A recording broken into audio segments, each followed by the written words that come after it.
పవన్ కళ్యాణ్ అమ్మ కడుపున ఆఖరివాడిగా పుట్టిన అందరికీ మంచి చేయాలి, మేలు జరగాలి అనే విషయంలో ముందువాడుగా ఉంటాడు.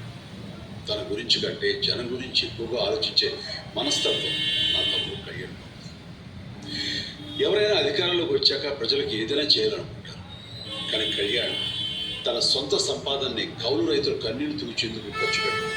సరిహద్దు దగ్గర ప్రాణాలుండి పోరాడే జవాన్ కోసం పెద్ద మొత్తం అందివ్వడం, అలాగే మత్స్యకారులు ఇంకా ఎందరికో తాను చేసిన సహాయం చూస్తుంటే ఇలాంటి నాయకుడు కదా జనానికి కావాల్సింది అనిపిస్తుంది. ఒక రకంగా చెప్పాలంటే సినిమాలోకి తను బలవంతంగా వచ్చాడు, రాజకీయాలు మాత్రం ఇష్టంతోనే వచ్చాడు. ఏ తల్లికైనా తన కొడుకు కష్టపడుతుంటే గుండె దొరుకుపోతుంది. అలాగే ఏ అన్నకైనా తన తమ్ముడు అనవసరంగా మాట్లాడుతుంటే బాధ వేస్తుంది. అలా బాధపడుతున్న నా తల్లికి ఈ అన్నయ్యగా ఒక మాట చెప్పాను. నీ కొడుకు ఎంతోమంది తల్లుల కోసం, వాళ్ళ బిడ్డల భవిష్యత్తు కోసం చేసే యుద్ధం అమ్మాయింది.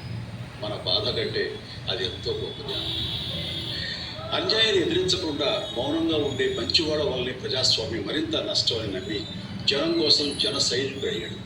తాను బలంగా నమ్మిన సిద్ధాంతం కోసం తన జీవితం రాజకీయాల్లోకి అంకితం చేసిన శక్తిశాలి పవన్ కళ్యాణ్.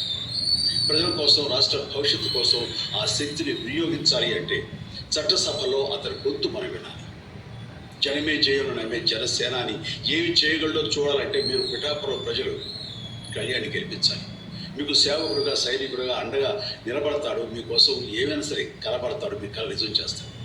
పిఠాపురం వాస్తవ్యాలకు మీ చిరంజీవి విన్నాం.